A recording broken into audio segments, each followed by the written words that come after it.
1999, Mike Judge comes out with a film called Office Space. Now, I've done this particular one little segment filming location quite a few times, probably more than 20, maybe 30 times.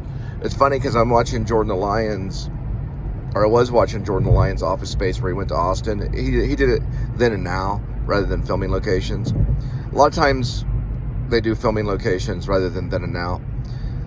The guy that started it all, the one that knew Adam the Woo, he did it with video, like video cameras. He'd go to filming locations and he'd record it, you know, the filming location, because he thought it was cool, and he put it on VHS tape and he'd play it for his friends. Well, a lot of those VHS tapes got on, his name's Sean. Yeah, his name's Sean. They got on YouTube. So from there, Adam learned about that and then started doing it. And then that spread to Jordan the Lion, who did Office Space. I don't know for sure if he did the Dallas section. From what I've seen so far, I don't know. I'd have to watch the whole thing. He might have come here. This is I-635. You can kind of see it right here. Yeah, it says it right there, I-635 East. They call it LBJ Freeway. Well, for whatever reason, Mike Judge did want to do one scene, the opening scene. He wanted to do it here on basically East 635, known as I-635. It goes into like a busy part of Dallas, right? Where there's a business section right by the Galleria. And it is bad with traffic, you can see. Now, I don't know if he was on like a crane or if he was on a bridge. I'm still trying to figure out the exact angling. But when I watch it over and over again, and I only do the first section part. I've been to Austin before, but I did Slacker filming location there, off Guadalupe Street or whatever. They do have all the locations, most all the exterior locations of Office Space. You can see it on the Jordan the Lion vlog. You can see those exterior ones. But Office Space is kind of a film. I watched it when I was in college. I think Jordan watched it when he was in high school. It was right before I ran off to Hollywood. I always saw it, it's kind of a film of like about the nightmare experience of being like farmed on cubicles, if that makes any sense. Like you're an animal on a farm and you're in this drone job where you have to do the same thing. The TPS reports like, hey, we're gonna have to get you to come in on Saturday. Did you get those TPS reports? Well, anyway, Peter is played by Ron Livingston. And then, of course, you know, the other famous actress, the iconic actress that's in it, is known as Jennifer Aniston. She plays Joanne. It's a waitress. She works at Tchotchke's. Well, Peter works at a place called Anytech. Later on, a lot of the company people, they get swooped up by another company called Anytrope or something like that. But Anytech is kind of like any tech, like any tech. I don't know. It's something Mike Judge came up with. But anyway, he works for that company, and he doesn't like his job. It's like a drone kind of thing he has to do all the time. So he is having trouble with his fiance or whoever, you know, the lady that he's with. And they go to a hypnotherapist, and the hypnotherapist's job is to make him not worry about, you know, work and all that kind of stuff. So the hypnotherapist does like a countdown and hypnotizes him. And then right whenever he counts to 1, the hypnotherapist dies. And so he goes into like this altered state, kind of almost, of like not caring about work.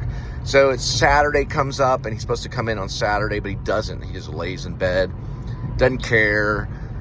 So they bring in, eventually they're bringing in these consultants. They're basically efficiency managers that interview people for their jobs. And he tells them basically, look, I don't really do anything. I do about 15 minutes worth of work every day. Just fire me. I don't want my job and all this stuff.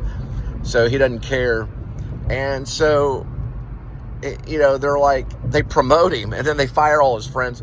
But his friends come up with this idea. I don't know if he comes up with the idea. He might. But anyway, the 3 other actors Stephen Root is played by Milton. He's actually an outsider of the whole workforce.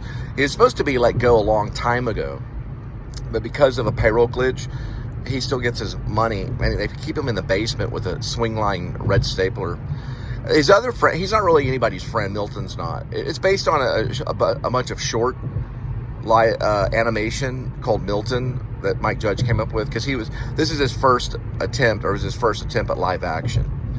Anyway, regardless, that was kind of a side note. But his other friends, like Michael Bolton, I think he played by David Herman, and a few of the other ones, Samir Naha, I can't even say his name, but he has a weird name. Nobody can say his name. Naha Nana Bar something. He and then another guy, they get let go, and they're like hard workers. They have to fight for their job, and they get let go. And so basically this is the shot right here. You can see it. It'll line up right here. I might put it in here. Sometimes I do, sometimes I don't. But they get let go, and so they come up with this idea to put a virus in the computer system of Anytech, where it takes a fraction of a cent from their income, from other people's income or whatever, and it puts it into account. But they must have messed up with a decibel or something.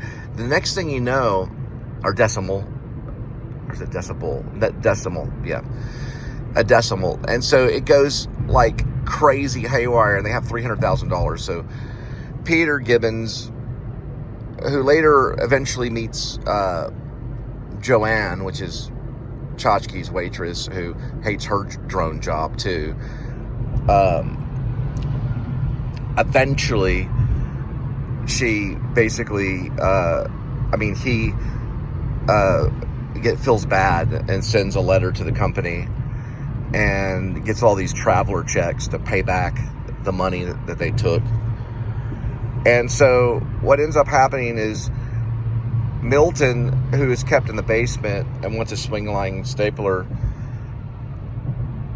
he basically goes to Anytech and decides to burn it down. But he finds the traveler's checks and takes that money and runs, goes somewhere with it. And the place burns down, so it burns the evidence, of what Peter did in a fire. And basically, I think something happens with him and Joanne. I'd have to rewatch it to find out if I think they end up having like kind of happily ever after kind of thing. But he ends up working for the company that rebuilds the building. It's like a demolition, because it burns down. And someone gets scooped up to Anytrope. Anytrope gets involved somehow. And I guess the other employees. Yeah, I remember now. His neighbor works for a construction company. And then he was also involved in the virus that puts the money, or gives them the free money or whatever from the company. He was involved in that.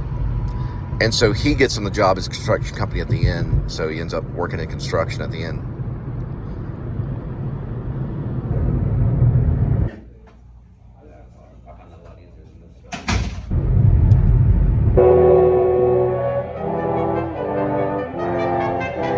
All right, so I got an offer code through Upside. So I get a certain amount of cash back as long as I use the offer code.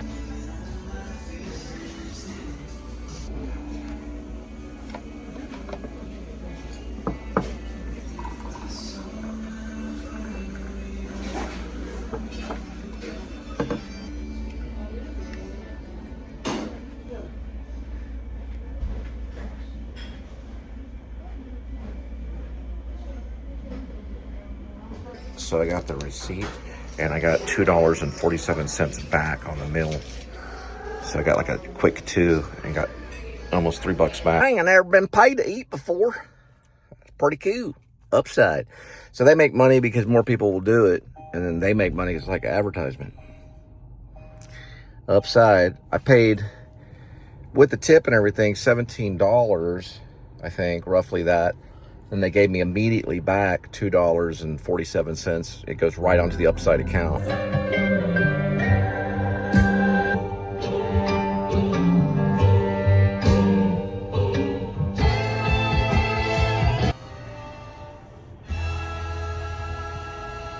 Was new, black, polished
So my job is not to convince you to get a smart home system.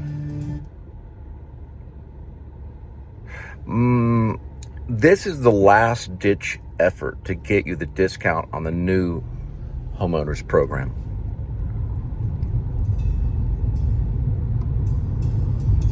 So what I do is to make your life super simple. First, we do want to get the right equipment that's going to protect your family. And second, we want to get an install date that's going to work best for you. And then third, we want to get all this at no cost. Does that sound good? Okay, good. We can get started tomorrow morning or in the afternoon. What works best?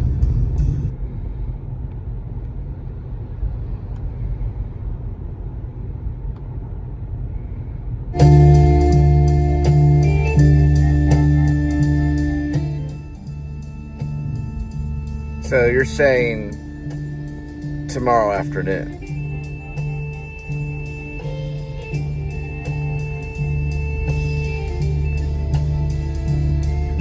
Well, let's get that set up for you.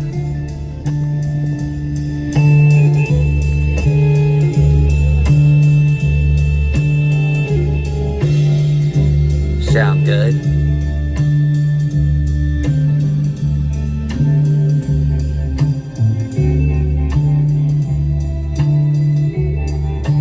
So, is it the company? Is it the product? Or is it me?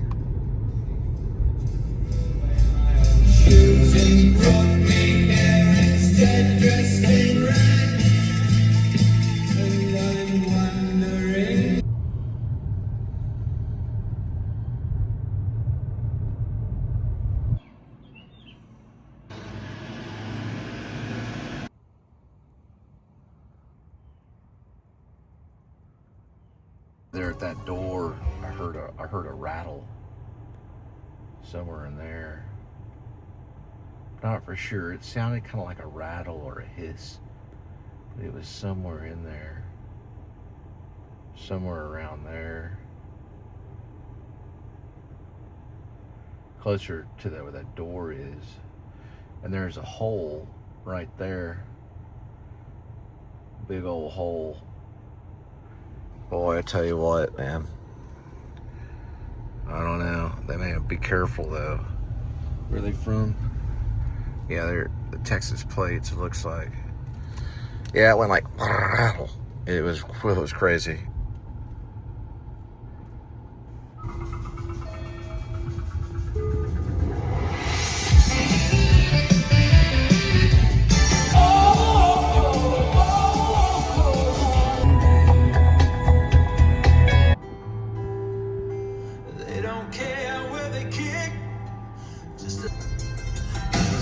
Somebody knew how to creep on me with the perfect everybody.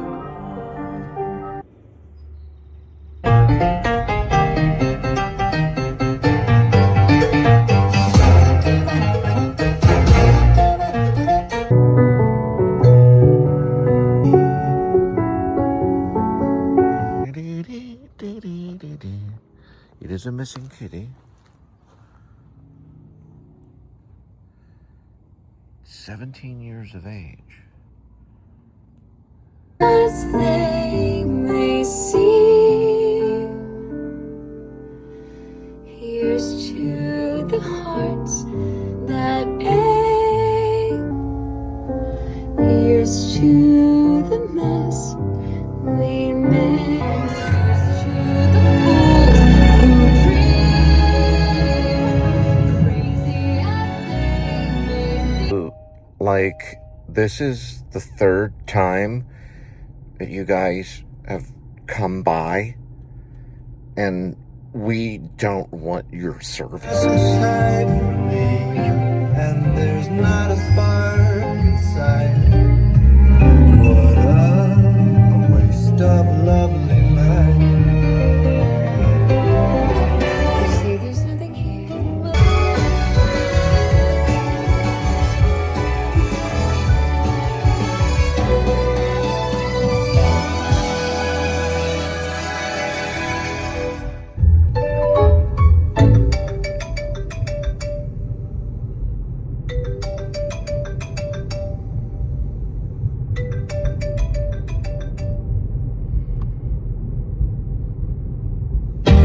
the invitation. Oh God, help us all. You make the right impression, and everybody knows your name. In love, or there's someone ready to be found. Oh, someone ready to.